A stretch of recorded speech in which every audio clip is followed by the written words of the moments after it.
Welcome back, guys. Today we're going to continue our NFL predictions with the Miami Dolphins.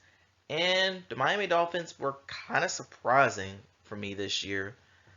I mean, sure, they added Tyreek Hill, and that elevated the offense, but I didn't know it was going to elevate like what it did. Tua, he progressed, and Tyreek Hill, Jalen Waddle, they became the best one-two punch wide receivers at one point of the season. Mike Gesicki was a really good tight end. Raheem Mostert, when healthy, he ran the ball well. So yeah, the Dolphins had a pretty solid season last year until some other transgressions occurred. We'll talk about those later on.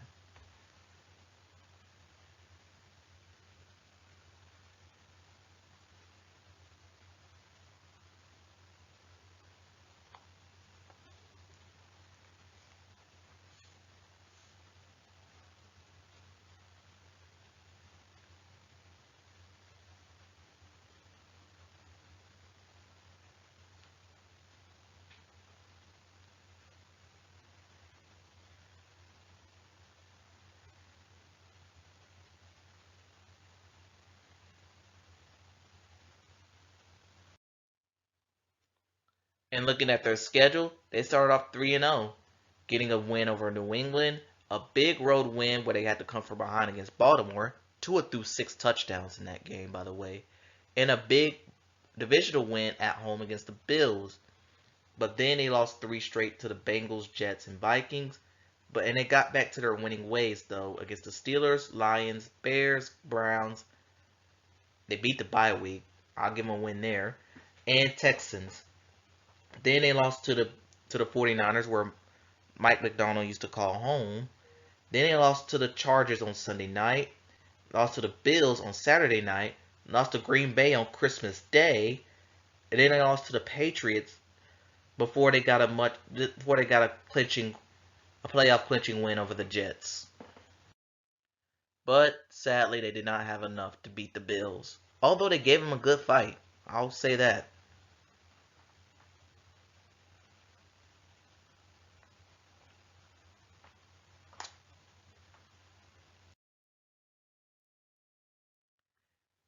And now for some highlights. Tyreek Hill performing as advertised. I don't even have much to say about that. He came, he saw, and he ran with the offense. Jalen Waddle, he waddled. And I must say, his touchdown celebration is one of the best in the league.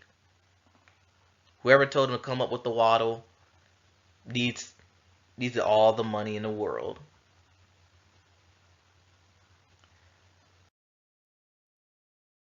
But the lowlights, I couldn't find many for them. There was one big one. Speaking of touchdown celebrations, Mike Gesicki's gritty is not one of them.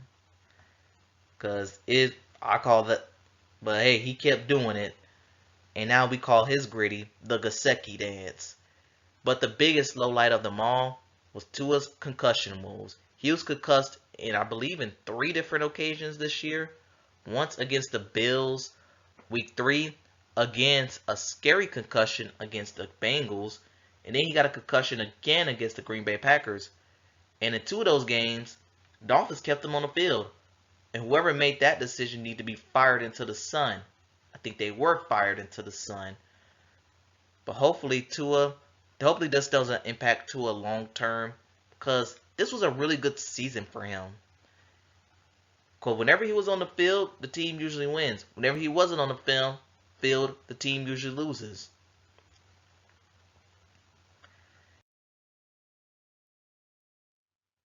And now looking at their acquisitions, and for some reason the Dolphins always find a way to have all these big name signings. Like Mike White, they got him from the New York Jets. Braxton Berrios, formerly of the New York Jets. Chosen Robinson, who people forget was with the Cardinals. I honestly forgot he's in the league.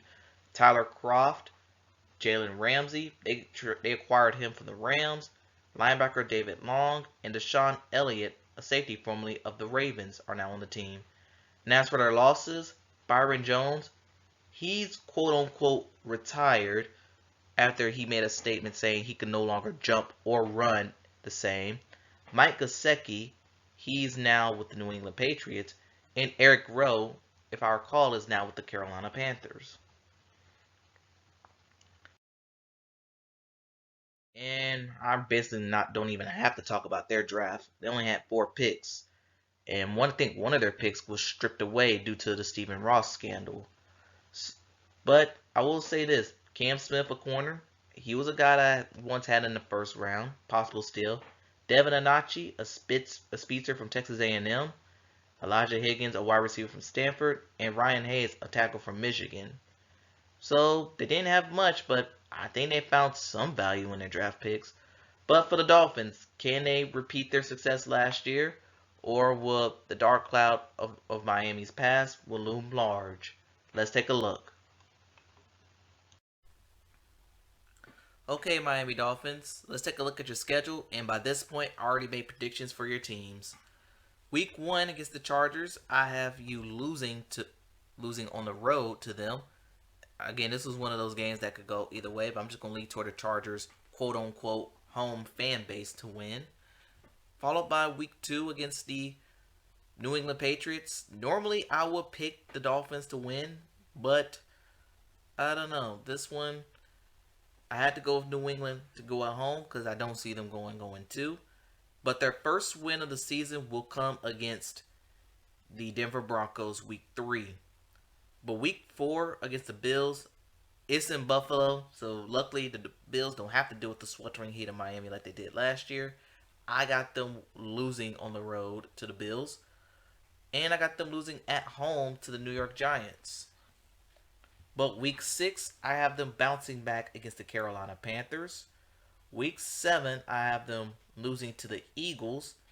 Week 8, I have them revenging themselves against the New England Patriots.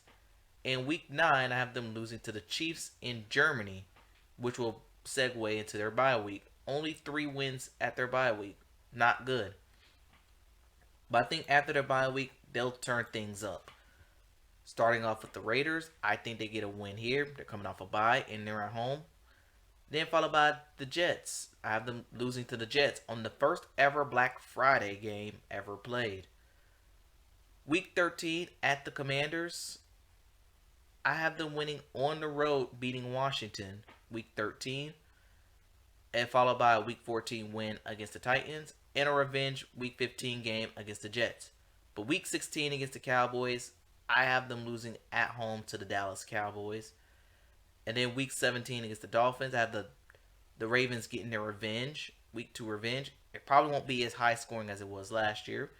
But week 18, I do got them beating the Bills week 18 to put their record at 8-9, which is likely will make them not make the playoffs. But I mean, they barely got. I mean, last year they went 9-8, so it's not that far of a drop off for the Dolphins. So let me know in the comments below what record you think the Dolphins are going to have. Thanks for watching, and I'll see you next time.